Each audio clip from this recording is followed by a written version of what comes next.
When Jesus had finished giving these instructions to his 12 disciples, he went out to teach and preach in towns throughout the region. John the Baptist, who was in prison, heard about all the things the Messiah was doing. So he sent his disciples to ask Jesus, "Are you the Messiah we've been expecting, or should we keep looking for someone else?" Jesus told them, "Go back to John and tell them what you have heard and seen. The blind see, the lame walk, those with leprosy are cured, the deaf hear, the dead are raised to life, and the good news is being preached to the poor."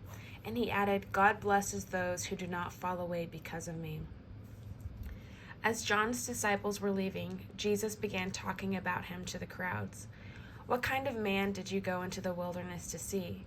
Was he a weak reed swayed by every breath of wind? Or were you expecting to see a man dressed in expensive clothes? No, people with expensive clothes live in palaces. Were you looking for a prophet? Yes, and he is more than a prophet. John is the man to whom the scriptures refer when they say, 'Look, I am sending my messenger ahead of you, and he will prepare your way before you.'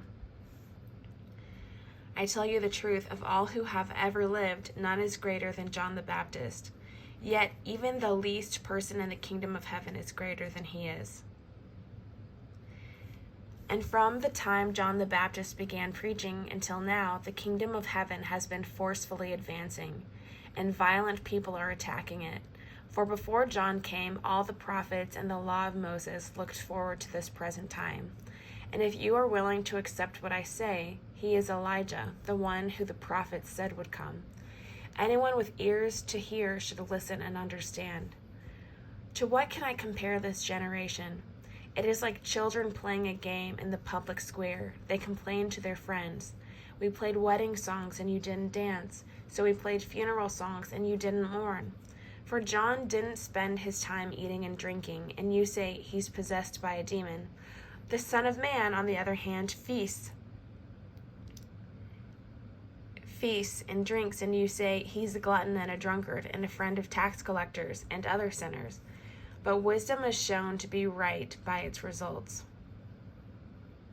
Then Jesus began to denounce the towns where he had done so many of his miracles because they hadn't repented.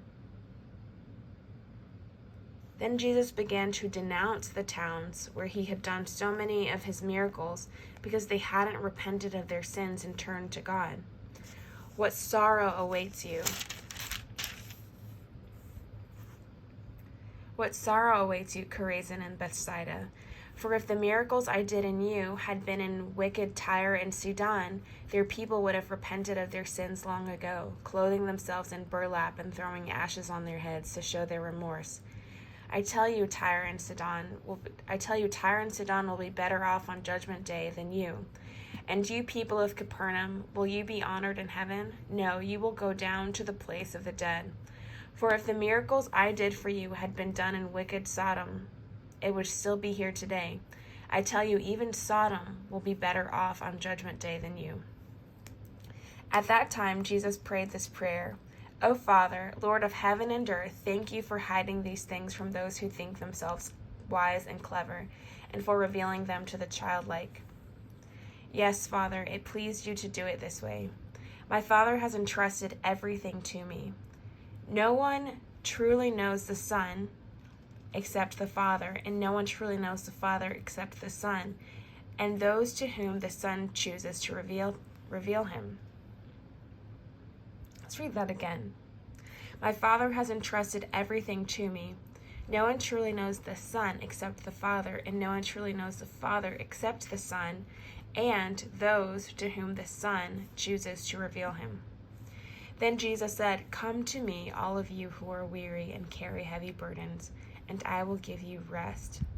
Take my yoke upon you. Let me teach you, because I am humble and gentle at heart, and you will find rest for your souls.